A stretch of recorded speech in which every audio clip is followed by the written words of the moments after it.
السلام علیکم دوستو، میرا نام ہے اسیب شفقت اور آپ دیکھ رہے ہیں ہنسی ٹی وی۔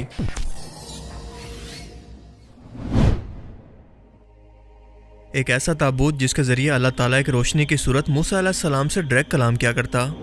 یعنی تابوت سکینہ، جسے اپنے سامنے رکھ کر کی گئی بنی اسرائیل کی ہر دعا کو اللہ تعالیٰ قبول فرماتا، اور اس کی بے انتہا طاقت نے اس کو ہاتھ لگانے والے کئی لوگوں کی جان تک لے لی۔ تابوت سکینہ کیا تھا؟ یہ کہاں سے آیا تھا؟ اس کے اندر کیا موجود تھا؟ یہ اس وقت کہاں پر موجود ہے؟ کیا واقعی ماہرین کے مطابق یہ ایتھوپیا کے ایک چرچ کے اندر موجود ہے جسے دنیا سے چھپایا جا رہا ہے؟ کیا 1981 کے اندر ریلیز ہونے والی فلم انڈیانا جونز کے مطابق ہٹلر کی فوج نے اس کی کھوج لگا کر اسے ڈسکور کرنے کے بعد اس کی طاقت کو حاصل کرنے کی کوشش کی تھی؟ آج کے اس ویڈیو میں ہم انہی سوالوں کے جواب جاننے والے ہیں، تو چلیے شروع کرتے ہیں۔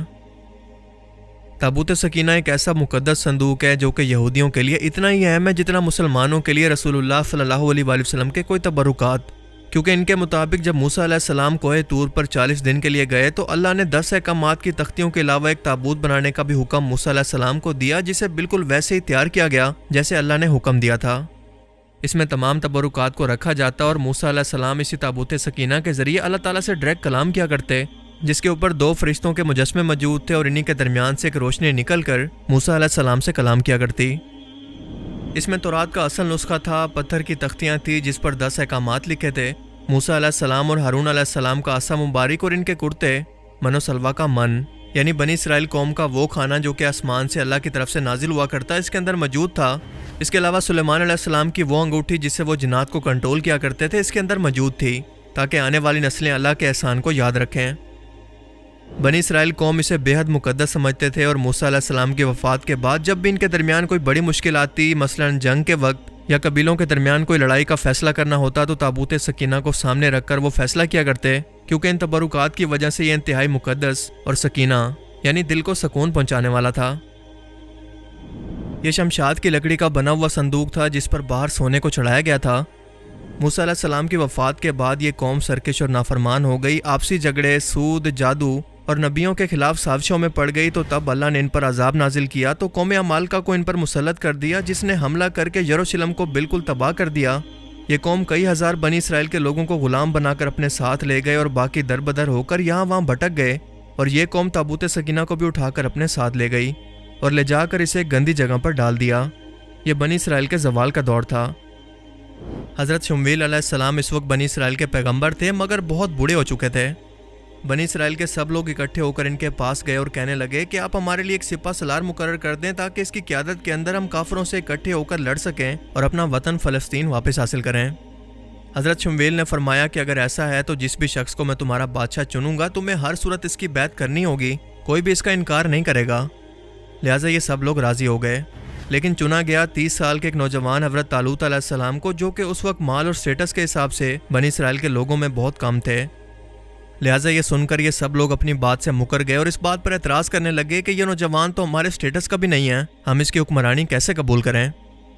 حضرت شمویل نے فرمایا کہ یہ ظاہری سٹیٹس کے اندر تو بے شک کمزور ہیں، مگر علم اور جسمانی طور پر مضبوط ہیں، اور سب سے بڑھ کر یہ اللہ کا حکم ہے، اور اس کی نشانی یہ ہے کہ وہ تابوت سکینہ جسے تم سے چھین لیا گیا تھا، وہ تمہیں برکت کے طور پر واپس ملے گا، تو تم لوگ اس نشانی کو دیکھ کر اللہ کے حکم کو قبول کرنا۔ بنی اسرائیل کے لیے یہ بات ناقابل یقین تھی کہ ایسی جنگجو اور طاقتور قوم بنا کسی جنگ کے یہ مقدس صندوق ان لوگوں کو واپس کر دے، اور خود سے جنگ کرنے کی تو بنی اسرائیل کی اس وقت کوئی حیثیت ہی نہیں تھی۔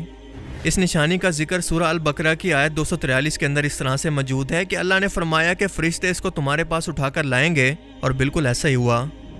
کیونکہ جب قوم عمالقہ نے اس مقدس صندوق کی بے حرمتی شروع کی تو اس کا نتیجہ یہ نکلا کہ ان کے شہروں کے اندر طاعون کی وبا پھیلنا شروع ہو گئی، جس نے دیکھتے ہی دیکھتے کئی شہروں کو ویران کر دیا۔ آخرکار تنگ آ کر جوتشی اور قبیلے کے بڑے بزرگ اکٹھے ہوئے اور اندازہ لگایا کہ شاید اس صندوق کی بے حرمتی کی وجہ سے یہ سب نحوست ہو رہی ہے۔ لہٰذا اس تابوت سکینہ کو ایک بیل گاڑی پر رکھ کر ان لوگوں نے شہر سے باہر نکال دیا، اور فرشتوں نے اس بیل گاڑی کا رخ بنی اسرائیل قوم کی طرف موڑ دیا، اور یوں یہ صندوق ان کے پاس حضرت شمویل علیہ السلام کی پیشن گوئی کے مطابق بنا کوئی جنگ کیے اللہ کے حکم کے مطابق پہنچ گیا۔ لہٰذا یہ لوگ اس نشانی کو دیکھ کر مجبور ہو گئے کہ اس حکم کو تسلیم کریں، اور آخرکار طالوت کو اپنا بادشاہ قبول کر لیا، اور اس کے بعد یہ قوم اکٹھی ہو کر فلسطین یعنی اپنا وطن حاصل کرنے کے لیے جنگ کی تیاری کرتی ہے، مگر فلسطین کی فوج کے اندر جالوت نام کا ایک شخص تھا جو کہ کسی دیو کی طرح لمبا اور انتہائی طاقتور تھا۔ Where is your God?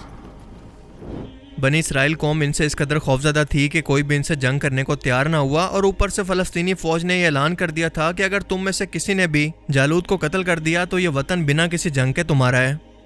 لہٰذا طالوت نے یہ اعلان کیا کہ جو بھی شخص اسے قتل کرے گا تو میں اپنی بیٹی کی شادی اس سے کر دوں گا، اور وہ بنی اسرائیل کا اگلا بادشاہ ہوگا، جسے حضرت داؤد علیہ السلام نے اپنی غلیل کے ایک ہی وار سے قتل کر دیا، اور وعدہ کے مطابق طالوت نے اپنی بیٹی کی شادی ان سے کر دی، اور 16 سال کے بعد جب طالوت کی وفات ہوئی تو اگلا بادشاہ انہیں چن لیا گیا۔ حضرت داؤد علیہ السلام نے تابوت سکینہ کے لیے ایک الگ سے ہیکل تعمیر کرنے کا فیصلہ کیا جہاں پر لوگ اللہ کی عبادت بھی کر سکیں اور اس مقدس صندوق کو بھی یہاں پر حفاظت سے رکھا جائے، لیکن اپنی زندگی کے اندر وہ اس عمارت کو مکمل نہ کر سکے، لہٰذا آپ کے بیٹے سلیمان علیہ السلام نے اس عمارت کو مکمل کیا۔ انہوں نے جنات سے اس عمارت کی تعمیر کروائی، اسی لیے ان کے نام کے مناسبت کی وجہ سے اسے ہیکل سلیمانی کہتے ہیں۔ حضرت داؤد علیہ السلام کے 40 سال کے بعد ان کے بیٹے سلیمان علیہ السلام مزید 40 سال تک بادشاہ بنے، جن کی حکومت پوری دنیا تک قائم ہو گئی، یعنی تقریباً 100 سال کا عرصہ بنی اسرائیل کا عروج تھا۔ سورہ البقرہ کے چیپٹر 2 کے آخر پر اس واقعے کا ذکر تفصیل سے موجود ہے، اور اسی لیے یہ صندوق مسلمانوں کے لیے اس قدر اہم ہے کیونکہ اس کا ذکر قرآن پاک کے اندر بھی موجود ہے، اور یہ انبیاء کی وراثت ہے۔ لیکن اسلامی روایت کے مطابق یہ مقدس صندوق ڈائریکٹ حضرت موسیٰ علیہ السلام پر نہیں بلکہ جنت سے حضرت آدم علیہ السلام پر نازل ہوا تھا، پوری زندگی ان کے پاس رہا، اور پھر وراثت کے طور پر ان کے اولاد یعنی پیغمبروں اور رسولوں کو منتقل ہوتا رہا، یہاں تک کہ حضرت یعقوب علیہ السلام تک پہنچا، جن کا لقب اسرائیل تھا، اور ان کی اولاد کو بنی اسرائیل کہتے ہیں۔ ان کے بعد ان کے بیٹے یوسف علیہ السلام اور پھر حضرت موسیٰ علیہ السلام تک پہنچا، جو کہ بنی اسرائیل سے ہی تھے۔ حضرت سلیمان علیہ السلام کی وفات کے بعد یہ قوم پھر سے اسی جادو ٹونا، سود اور آپسی خانہ جنگی کے اندر پڑ گئی۔ بے تحاشا نبی بھیجنے کے باوجود یہ قوم سدھرنے کو تیار ہی نہیں تھی، الٹا پیغمبروں کے دشمن ہو کر ان کے خلاف سازشیں کی، انہیں قتل کیا۔ یہ عجیب لوگ تھے کہ اللہ کی نافرمانی بھی کرتے تھے اور اس کی عبادت بھی۔